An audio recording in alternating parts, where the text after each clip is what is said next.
take it away, Porrick. I can see your slides and hear you as well. Welcome to this session on research on digital evidence as part of the CSAFE meeting. I'm Porrick Smith, University of California, Irvine, and I will be describing work in this area under CSAFE conducted by my group, but also by Professor Jennifer Newman at Iowa State and Professor Yang Guan, and they also contributed to this presentation. All right. Excuse me while I adjust with Zoom here. So it's useful to start out with, to set the stage here. What is digital evidence? So I borrowed a quote from a National Academy's report about 10 years ago. Analysis of digital evidence deals with things like electronic documents, lists of phone numbers, call logs, records of a device's location, emails, photographs, and more. And in addition to traditional desktop and laptop computers, digital devices can include cell phones, GPS devices, digital cameras, PDAs. And of course, these types of devices and this type of data has become even much more prominent since this was published in 2009. So the volume of digital evidence, and this, I'm not telling you anything new here, threatens to overwhelm forensic investigators. And this is widely acknowledged in forensics practice and literature. And with that in mind, there have been moves to standardize and try to bring in new techniques into the analysis of digital evidence. This 2019 OSEC report, to quote from it, recommends strengthening the scientific foundations of digital multimedia evidence by developing systematic and coherent methods to assess the causes and meaning of traces in the context of forensic questions, as well as any associated probabilities. And the word probability, of course, is relevant to CSAFE since it has an emphasis on quantitative and statistical methods. So going back to 2014, the NIST funding announcement called for centers, from which CSAFE was founded, quoting from that, the center should enable the application of probabilistic analysis to two forensic science disciplines, pattern evidence and digital evidence. And CSAFE was then funded, and I will now describe some of the work we've been doing on the digital evidence side of that research. So at a very, very high level, the process of digital forensics involves many steps and a very broad area, but we can think of it in this somewhat cartoon fashion. On the left, we have devices, accounts, maybe data in the cloud that are associated potentially with crimes or suspects. In the next box to the right, we're looking at different software apps, perhaps, that are running on these devices and generating lots of data, including logging activities from users and accounts. Moving one more to the right, we can run software to extract the data, and this will then give us access to things like images, timestamp data, geolocated data, and text, and so forth. And then finally, at the end, we would like to be able to draw some kind of quantitative conclusions, statistical inferences, things like likelihood ratios, and so forth.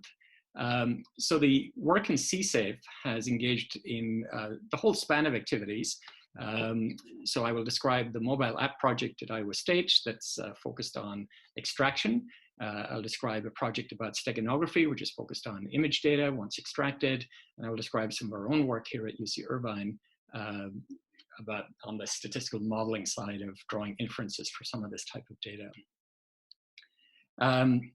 So the three projects under CSAFE 1.0 were StegoDB, an image dataset for benchmarking Steganalysis algorithms, Jennifer Newman, mobile app evidence analysis, Yang Guan, those were both at Iowa State, and then in my group, statistical modeling of user-generated event data. And we've been fortunate to have Barbara Gutman as our NIST technical contact, and she has been great to work with during CSAFE 1.0. All right, so starting out with Yang Guan's project, this is to do with the extraction of data. The large number and diversity of mobile apps has introduced significant challenges to digital forensics practitioners. As an example, there are over 2.6 million apps alone on Google Play, and then there are other app stores as well. The average smartphone user has about 80 apps on their phone and uses close to 40 of them frequently on average. And this leads to significant challenges to forensic practitioners, including the inability of keeping up with the updates and the new apps that are coming on the market, and the difficulty in discovering relevant evidence on a device. And so this often results, as many of you know, in large casework backlogs in crime labs. So for Yong's project in CSAFE 1.0, he and his group have developed EviHunter. This is a new path context flow sensitive Android application program analysis toolset. Discovers forensic artifacts generated by Android apps. And as part of this work, they're constructing an Android app forensic artifact database and working to make this database accessible to forensic practitioners. At the end of the talk, Yong will be on the call and he can answer questions directly about this. The photo on the slide to the right here was taken when Yong and his team visited and demoed the EviHunter tool at the Houston Forensic Science Center in April of last year. Current mobile device forensics often requires a manual process via Cellebrite and other mobile forensic tools. In an ideal case, with EviHunter and this new forensic artifact database, the hope is to reduce the average casework time for a mobile device from, say, 1 to 2 days to order of 10 to 15 minutes, which obviously would be terrific, improving accuracy and completeness guarantees. So this work potentially could significantly assist in the practice of digital forensics. Moving along, another CSAFE 1.0 project was conducted by Jennifer Newman and her team also at Iowa State University. So during CSAFE 1.0, this project, StegoDB, one of its major accomplishments was the creation of the first and largest forensic reference data set for mobile image steganography. All 960,000 pictures in the database originate from smartphones, each one with detailed information on how it was created. It's publicly available and copyright free. And in working on this project, Jennifer's team has made 16 workshop conference presentations, published 7 articles, supported 3 PhD students. I see the slide says 2, but I see, 2 graduated and 3 supported. So they've been very active. In terms of impact, the largest impact of StegoDB is in the use of its unique data. The Iowa State team showed that current software for practitioners only has a random chance of detecting Stego images created from mobile apps, that exposure settings from pictures can affect the detection rate of Stego images, and given the proper training data available from reverse engineering mobile Stego apps, that they can detect Stego images created using mobile apps. And since last summer, almost 5.5 million images have been downloaded from outside Iowa State from this database. So again, I think this work across all 3 projects are initial steps into bringing quantitative research ideas to the practice of digital forensics. And compared to, I would say, other areas of forensic analysis, digital forensics, there's more foundational work that needs to be done. We're in the earlier stages. Things are changing so quickly.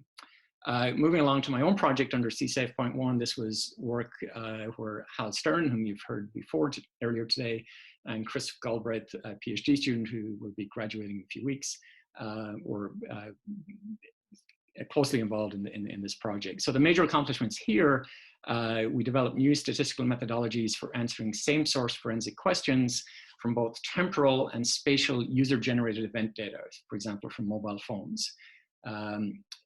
Looking at this data, we developed new methods and models for computing likelihood ratios, score-based likelihood ratios, and coincidental match probabilities.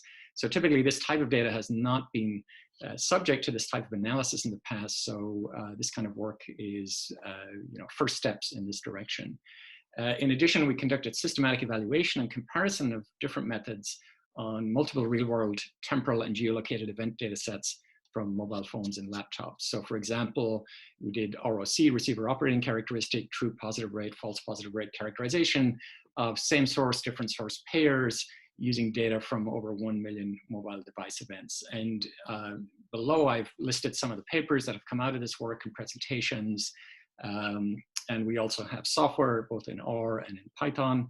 And I'll just mention that Chris, the PhD student, will be joining a startup, Obsidian Security, in the area of cybersecurity forensics after he graduates. And I think this is a nice example of work transitioning, ideas transitioning from the research labs out to practice. So moving forward to CSAFE 2.0, obviously there's a very broad range of problems in digital forensics. And one of the things we want to be able to do is to move some of this work closer to the practical considerations of forensic investigators, make it more relevant to actual practice. And for example, Yang Guan with the mobile app artifacts database can share expertise, mobile apps programming analysis, details on mobile apps artifacts. Jennifer Newman can share expertise on smartphone photo data, would be interested in conducting surveys with crime labs. And my own group, we have some expertise in statistical modeling of this type of data, and particularly I would say going ahead, geolocation data would be interested in talking to people about that. So the particular projects under CSAFE 2.0 that have been proposed, I don't know that these have been confirmed for funding yet, but as far as I know, they've been proposed and hopefully will be funded soon. The first one is mobile app evidence analysis. So continuing that earlier work, Professor Yang Guan is testing and improving the EviHunter software package, native code and third-party library analysis, unpacking and code obfuscation, surveying and analyzing evidential artifacts used in real-world cases. They'll also be developing the Android app forensic artifact database. And as part of CSAFE 2.0, there'll be a larger emphasis on outreach, so things like workshops and training courses. The potential impact of this type of work, as I mentioned before, can reduce backlogs at crime labs, provide better guarantees of accuracy and completeness. And so there's significant potential, but that gap between university research and actual practice needs to be closed for this to happen. In the Steganalysis side of things, Jennifer Newman will have a project where the proposed activities include now scaling up to several million outdoor images. This will help with developing machine learning, deep learning models to analyze these types of images, creating photo edited images to feed into steganography apps to simulate user actions on phones, looking at emulators and reverse engineering, and conducting surveys to assess the status quo of steganography and identify needs of practitioners. Again, the potential impact here is having a larger data set, which provide the capability to develop future tools in the steganography area, both in academia and in the practical world. And the partnership providing greater understanding on both sides, both on the practitioner side and on the research side with the CSAFE statisticians and researchers.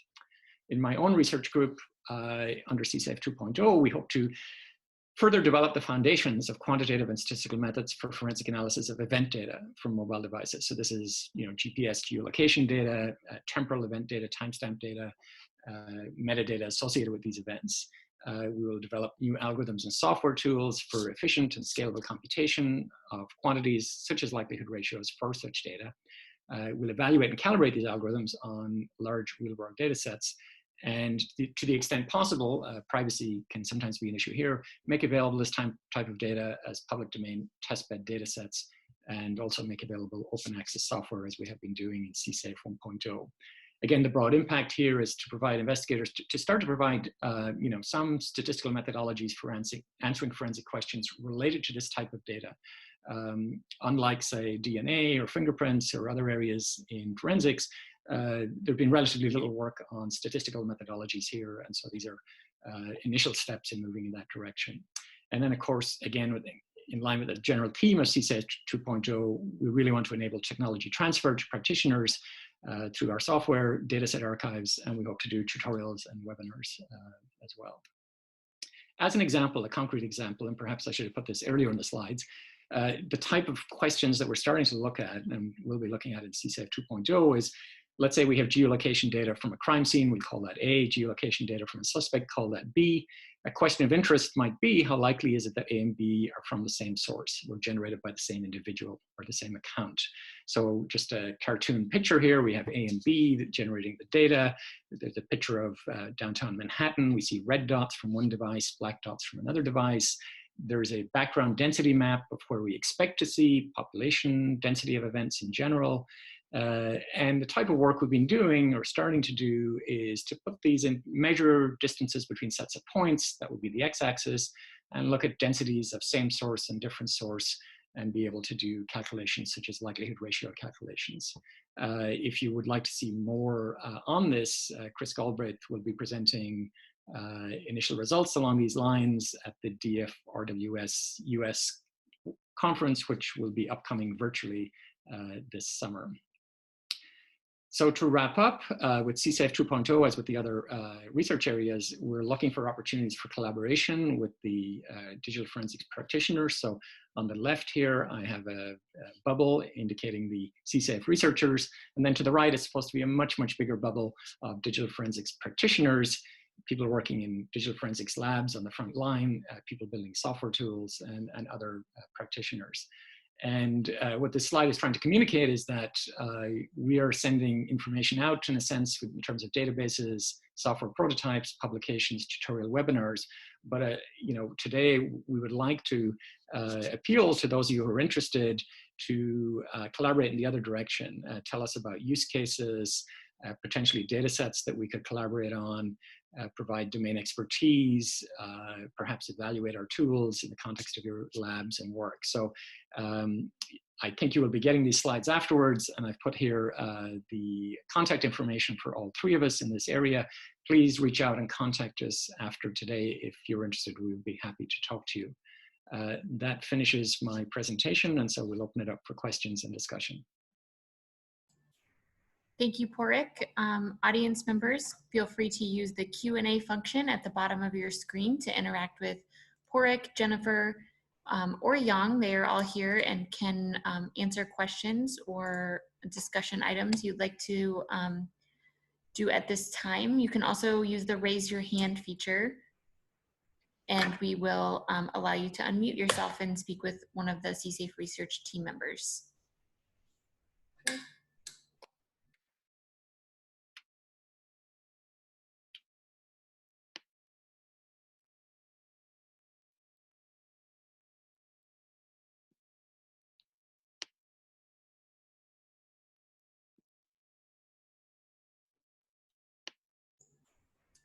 Okay, seeing that no questions have come through at this time, we will go ahead and take a break and come back with a presentation on one of our cross-cutting issues in statistics.